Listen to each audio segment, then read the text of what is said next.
అటువంటి అవయవముల యొక్క సంఘాతము లేనినాడు అసలు ఈ సృష్టి నిలబడడం కాని ఈ సృష్టి జరగడం కాని కుదరదు.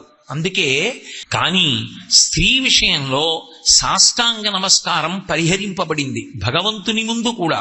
అటువంటి గర్భాలయము ఈ సృష్టిలో ఎక్కడుంటుంది అంటే ఒక్క అమ్మ గర్భమునందు మాత్రమే ఉన్నది. పుట్టినప్పుడు భూమికి అడ్డంగా ఉండాలి వెన్నుపాం, పెరుగుతున్నప్పుడు నిలువుగా పెరగాలి.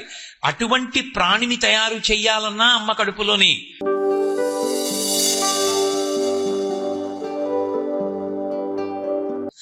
హరిహర బ్రహ్మ అంటే సృష్టికర్త, స్థితికర్త, ప్రళయకర్త ముగ్గురు కలిసినప్పుడు ఏర్పడినటువంటి ఒక ముద్ద మాంసనేత్రమునకు గోచరమై తూర్పు దిక్కున ప్రకాశించడం ప్రారంభమైంది.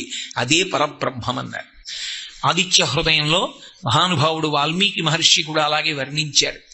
అలా వాయువుని వర్ణిస్తారు, నమస్తే వాయు త్వమీవ ప్రత్యక్షం బ్రహ్మాసి అంటూ. అటువంటి పరబ్రహ్మ స్వరూపము అమ్మ అన్నప్పుడు మాతృదేవో భవ, అమ్మయే దేవతాస్వరూపమై ఉన్నది, ఉద్ధరణ హేతువై ఉన్నది అన్నప్పుడు ఏ కారణం చేత అమ్మకి మొదటి నమస్కారం చేయించింది వేదం? అమ్మయందు భగవానుడు ప్రకాశిస్తాడు అన్నది ఏ కారణముల చేత సంభవమై ఉంటుంది అంటే అమ్మ సృష్టికర్త. అమ్మ లేనినాడు సృష్టి జరగదు. సృష్టి జరిగింది అంటే అమ్మ ఉన్నది అని గుర్తు. అమ్మ లేని సృష్టి లేదు. అసలు ఈ సమస్తమైనటువంటి భువనముల యందు సృష్టి జరగడానికి అనువైనటువంటి శరీర నిర్మాణ ప్రక్రియ ఎవరి యందు ఏర్పాటు చేసి ఉంచాడు ఈశ్వరుడు అంటే ఒక్క స్త్రీ యందు మాత్రమే అటువంటి అమరికను ఏర్పాటు చేశాడు.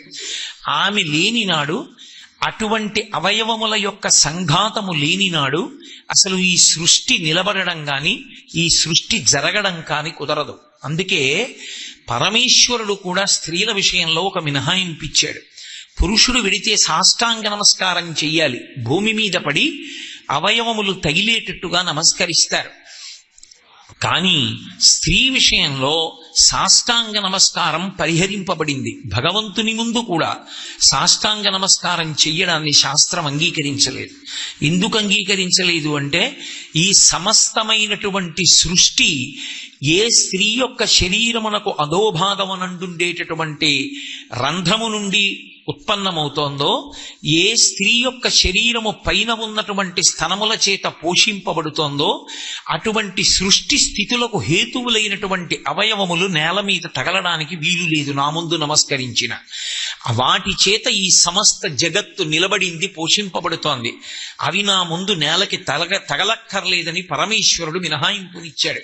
అందుకే ఆడవాళ్ళకి సాష్టాంగ నమస్కారం లేనే లేదు, పంచాంగ నమస్కారమే.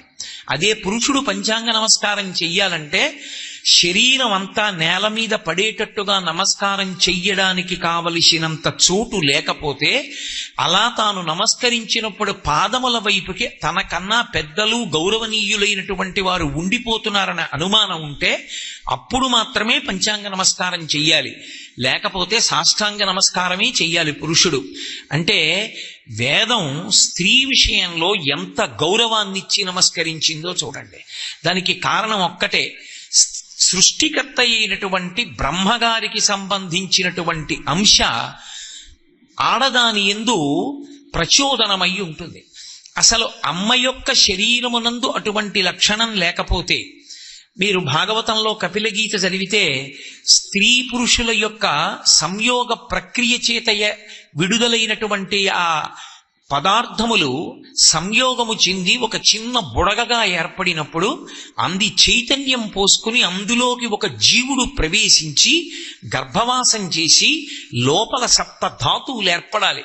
చర్మము, రక్తము, మాంసము, కొవ్వు, అస్థి, శుక్ల, మేధ అనబడేటటువంటి 7 పదార్థములతో సంఘాతమై దాంట్లో మళ్ళీ 9 రంధ్రములు ఏర్పడాలి. 2 కళ్ళు, 2 ముక్కులు, 2 చెవులు, 6 నోరు, 7 మలద్వారం, 8 మూత్రద్వారము, 9 ప్రాణ అపాన వ్యాన ఉదాన సమాన నాగ కూర్మ కృకర ధనంజయ దేవతత్వములనేటటువంటి 10 వాయువులు ప్రవేశించడానికి అవకాశము కలిగి అమ్మ యొక్క కడుపు గర్భాలయమై లోపల జీవుడు ప్రాణం పోసుకొని పుణ్యకర్మాచరణం చెయ్యడానికి, తాను గతంలో చేసుకున్నటువంటి పాపాలను అనుభవించడానికి కావలసినటువంటి శరీరాన్ని ఉపకరణంగా తయారు చేసుకోవాలి అంటే దానికంతటికీ కూడా హేతువైనటువంటిది అటువంటి గర్భాలయము ఈ సృష్టిలో ఎక్కడుంటుంది అంటే ఒక్క అమ్మ గర్భమునందు మాత్రమే ఉన్నది.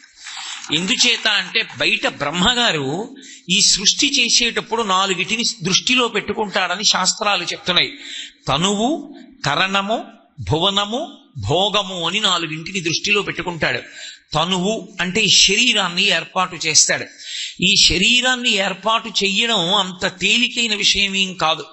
ఈ శరీరాన్ని ఏర్పాటు చేసినప్పుడు బుద్ధి చేత శాస్త్రాన్ని తెలుసుకుని గురువుగారి యొక్క పాదములు పట్టుకుని ఈ జన్మలో మంచి కార్యములు చేసి దాని వలన చిత్తశుద్ధి పొంది, చిత్తశుద్ధి వలన జ్ఞానమును పొందడానికి కావలసినటువంటి పాత్రతను పొంది, ఇక మళ్ళీ ఆ జ్ఞానము చేత పుట్టవలసిన అవసరం లేని పునరావృత్తి రహిత శాశ్వత శివ సాయుధ్య స్థితిని పొందడానికి కావలసినటువంటి ఊర్ధ్వముఖ చలనం చెయ్యగలిగినటువంటి మనుష్య ఉపాధిని నిర్మాణం చెయ్యాలన్నా అమ్మ కడుపులోనే చెయ్యాలి. పుట్టినప్పుడు భూమికి అడ్డంగా ఉండాలి వెన్నుపాం, పెరుగుతున్నప్పుడు నిలువుగా పెరగాలి. అటువంటి ప్రాణిని తయారు చెయ్యాలన్నా అమ్మ కడుపులోనే. ఏమీ చేత కాకుండా, అసలు కర్మాధికారం లేకుండా, బుద్ధి లేకుండా, గత జన్మలలో చేసుకున్నటువంటి పాపపుణ్యములను అనుభవించడానికి మాత్రమే పనికొచ్చేటటువంటి శరీరాన్ని తయారు చేయాలన్నా అమ్మ కడుపులోనే చెయ్యాలి. ఒక కుక్క ఎక్కడ పుట్టాలి? అమ్మ కడుపులోంచే పుట్టాలి. అమ్మ కడుపులోంచే తయారవుతుంది. అలా తయారయ్యేటట్టుగా కావలసినటువంటిది బ్రహ్మగారికి ఆ అవకాశం ఎక్కడుంటుంది అంటే అమ్మ కడుపునే ఆధారం చేసుకుంటాడు.